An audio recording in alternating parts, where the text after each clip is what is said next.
వినుకొండ నియోజకవర్గం మాజీ శాసనసభ్యులు బొల్ల బ్రహ్మనాయుడు గారు ఈరోజు స్థానిక వైఎస్ఆర్ కాంగ్రెస్ పార్టీ కార్యాలయంలో ఏర్పాటు చేసిన మీడియా సమావేశంలో మాట్లాడారు. రాష్ట్రంలో కూటమి ప్రభుత్వం అధికారంలోకి వచ్చిన తర్వాత రోజురోజుకు అరాచకాలు పెరిగిపోతున్నాయని తీవ్రంగా విమర్శించారు. మహిళలపై దాడులకు తెగబడ్డ ముఠా ప్రవర్తనను తీవ్రంగా ఖండించిన ఆయన ఈ తరహా ఘటన సభ్య సమాజానికి తలదించుకునేలా చేస్తున్నాయని తెలిపారు. కూటమి ప్రభుత్వం తక్షణమే ఈ అరాచకాలను ఆపి ప్రజల కోసం అభివృద్ధి కార్యక్రమాలపై దృష్టి సారించాలని కోరారు. అలాగే దాడులకు పాల్పడిన వారిపై కేసు నమోదు చేసి బాధితులకు న్యాయం చేయాలని ప్రభుత్వాన్ని డిమాండ్ చేశారు. భారతదేశం ఒక ఆ ఎదుగుదలని చూడలేనటువంటి పక్క దేశమైనటువంటి పాకిస్తాన్ అనేక రకాలుగా ఉగ్రవాదుల చేత దాడులు చేపించి మన వాళ్ళని మన భారతీయులు పాపం 26 మందిని పట్టణ పెట్టుకున్నటువంటి ఆ ఉగ్రవాది దాడిని పూర్తిగా మేము ఖండిస్తూ అదేవిధంగా ఆ కుటుంబాలకి మా సానుభూతిని తెలియపరుచుకుంటూ నిజంగా అవకాశం ఉన్నంతవరకు ఆ కుటుంబాలకి ఏ విధంగా న్యాయం చేయగలదో మన భారతదేశం మొత్తం కూడా ఈరోజు ఆ కుటుంబాల వైపు చూస్తూ ఉంది. ఇంత దారుణంగా, ఇంత అన్యాయంగా, ఇంత కిరాతకంగా ఆ విధంగా వాళ్ళని చంపటం చాలా దారుణం అని దాన్ని పూర్తి స్థాయిలో పార్టీ తరఫు నుంచి నాయకుల నుంచి ఖండిస్తూ వాళ్ళకి భారతదేశం చూస్తూ ఊరుకోదని అన్ని విధాల తగు విధంగా చర్యలు తీసుకుంటామని ప్రధాని గారు కూడా చెప్పడం చాలా అభినందనీయం. అన్ని విధాల ఎవరైతే దీనికి పాల్పడినటువంటి ఆ సంస్థ కానీ, ఆ ఉగ్రవాదుల సంస్థ కానీ, ఆ పాకిస్తాన్కి కానీ తగిన విధంగా వాళ్ళకు అండగా ఉన్నటువంటి వాళ్ళకి తగిన విధంగా బుద్ధి చెప్పాలని ఈ సందర్భంగా తెలియపరుచుకుంటూ వాళ్ళు ఎక్కడో జగన్మోహన్ రెడ్డి గారు జై అన్నారంట. ఏదో ఆ ముందు రోజు తిరణాలు జరుగుతుంటే జగన్మోహన్ రెడ్డి గారు జై అని అన్నదానికి మా ఎదురుగా జై కొట్టాడు అనే మా మనసు క్షోభించింది. ఈ ఊర్లో జగన్మోహన్ రెడ్డి గారి పేరు ఎత్తడం ఏంది అని ఆ విధంగా దాడి చేశారు. వాటికి 5 రోజుల నుంచి 6 రోజులు అవుతుంది. కనీసం ఈ రోజుకి వాళ్ళ మీద ఎలాంటి చర్యలు తీసుకుంది లేదు, ఎలాంటి వాళ్ళని ఇది చేసినటువంటి పరిస్థితి లేదు. అదే తెలుగుదేశం పార్టీ వాళ్ళైతే గోళాలను తేప ఇక్కడ చేయబెట్టి తీయడం, ఇక్కడ చేయబెట్టి తీయడం ఆ టీవీలో ఆ విధంగా చూపిస్తారు వాళ్ళు. మరి ఎక్కడైనా సాక్షి టీవీ తప్పితే, సాక్షి పేపర్ తప్పితే, అదర్ పేపర్స్ తప్పితే ఏబిఎన్ కానీ, ఈటీవీ కానీ, మరి TV5 కానీ ఇలా ఎక్కడన్నా ఈ కనిపించినాయా? పేపర్లోనైనా చేశారా ఎక్కడన్నా? అయితే అవి తొక్కేస్తారు మీరు. అవి మరి అవి కూడా ప్రజలకి మరి పేదవాళ్ళకి ఇబ్బంది జరిగితే మీరు అందరికీ తెలియపరచాల్సిన అవసరం ఉందిగా లేదు. ఇలా చేసుకుంటూ ఎంత దూరం ఎంతమందిని ఇలా రోజువారీగా అదేవిధంగా వారిని అలా చేశారు. ఈపూరు మండలం బొమ్మరాజుపల్లి కష్టపడి పనిచేయాలని అందరూ సమక్షంలో తెలియపరుస్తున్నాను.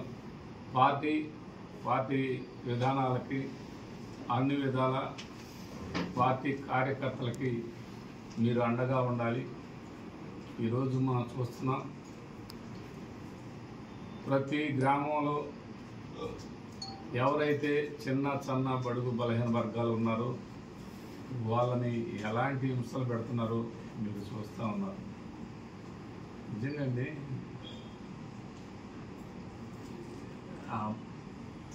గంటవారిపాలెంలో ఏల్పూర్ నుంచి గంటవారిపాలెం వచ్చి గంటవారిపాలెం పోలు సాగరన్నట్టుగా వాళ్ళు వీళ్ళు అందరూ కలిసి ఆ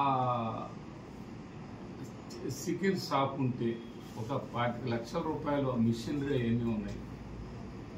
రాత్రిపూట వెళ్ళి ఆ అమ్మాయి కాళ్ళు ఎల్లబడ్డా కానీ ఆగకుండా జేసీపీతో నెట్టేసి మొత్తం కనీసం సామాన్ తీసుకున్న దాకన్నా కొంచెం అవకాశం ఇవ్వమన్నా కూడా అవకాశం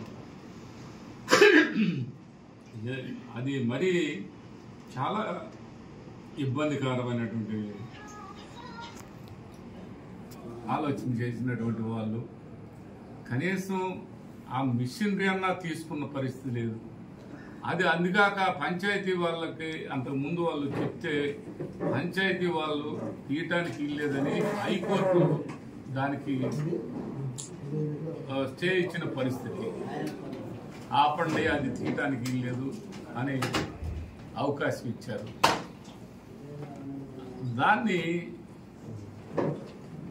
లెక్క చేయకుండా హైకోర్టు ఆర్డర్స్ను కూడా లెక్క చేయకుండా రాత్రి వేళ కొనుక్కున్న వాళ్ళ ఆడవాళ్ళని అందరినీ వాళ్ళ ఇష్టం వచ్చినట్టు కొట్టి,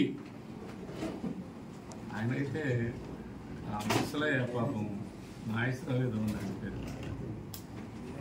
ఆయన్ని రాయితో కొడితే ఈ లోపలికి వెళ్ళిపోయింది. అది కుట్లేయాలంటే కంటికి ఇబ్బంది అయ్యిద్దని కుట్లేయకుండా ఏర్పాటు చేయాలని చెప్పాలి. ఇలాంటి పరిస్థితిని ఆ గంటవారిపాలెంలో చూస్తే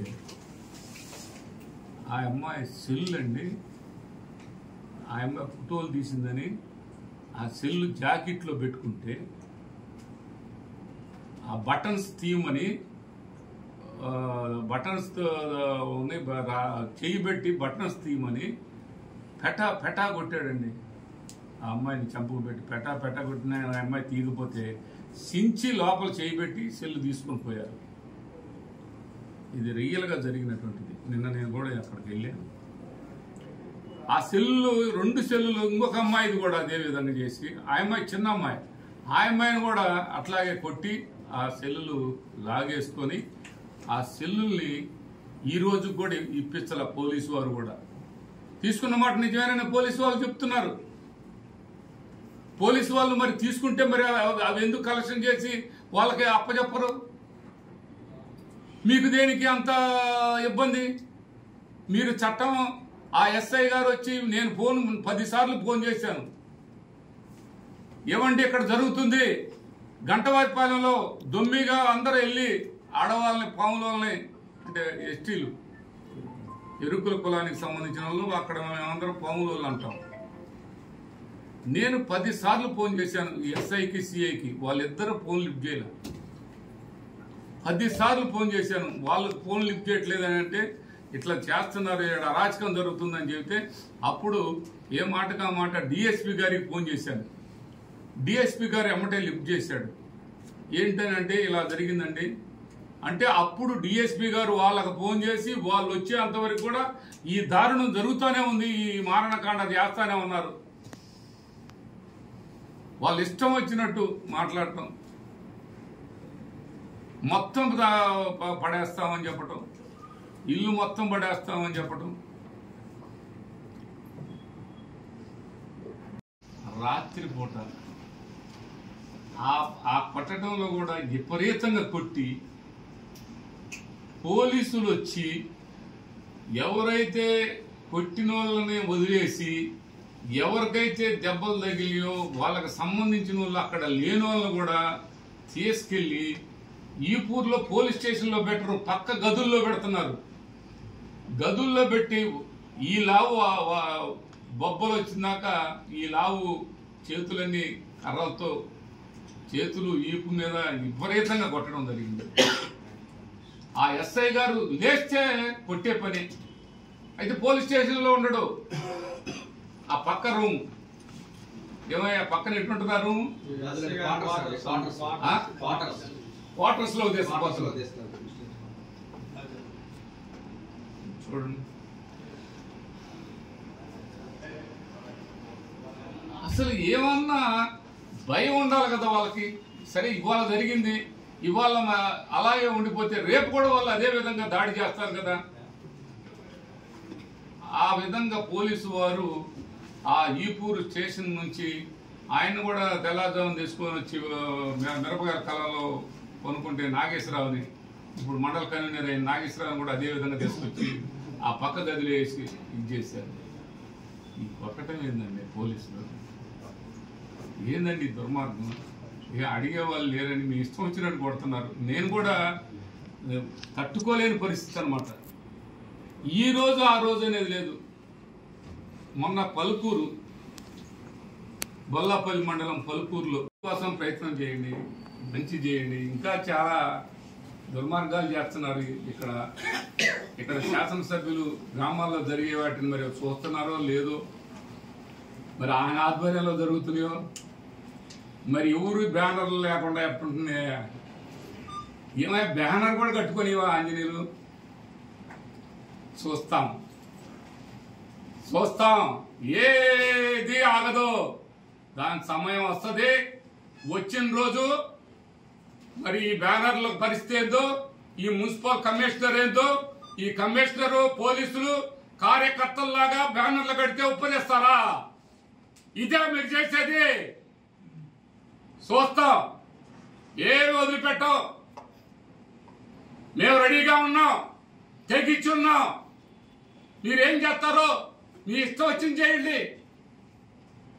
ఇలా దాడులు చేస్తే మటుకు సహించేది లేదని రోడ్డు మీదకి వచ్చి న్యాయ పోరాటం చేస్తామని కూడా ఈ సందర్భంగా తెలియపరుస్తున్నాం. ఆ జేసీపీ రాత్రిపూట వచ్చి ఇల్లు పగలగొట్టిన దానికి గడ్డవారిపాలెంలో 6 రోజులు అవుతున్నా కానీ ఆ జేసీబీ తీసుకొచ్చిన పరిస్థితి లేదు, చెల్లులు తీసుకొచ్చిన పరిస్థితి లేదు. ఏమయ్యా ఆంజనేయులు గారు, నీ క్యాబినెట్ హోదాని ప్రజల మీద చూపిస్తున్నావా? ప్రజలకు మంచి మీద చూపిస్తున్నావా? ప్రజలకు చెడు చేయాలని నీ అధికారాన్ని ఉపయోగిస్తున్నావు, చెడు కోసం ఉపయోగిస్తున్నావు. అది మంచి కోసం ఉపయోగించమని మిమ్మల్ని అడుగుతా ఉన్నాను. ఇంతకంటే మేము మిమ్మల్ని రిక్వెస్ట్ చేసేది ఏమీ లేదు. కానివ్వండి, అధికారం ఉందని మీ ఇష్టం వచ్చినట్టు దాడులు చేస్తే కానివ్వండి అని ఈ సందర్భంగా తెలియపరుస్తున్నాం.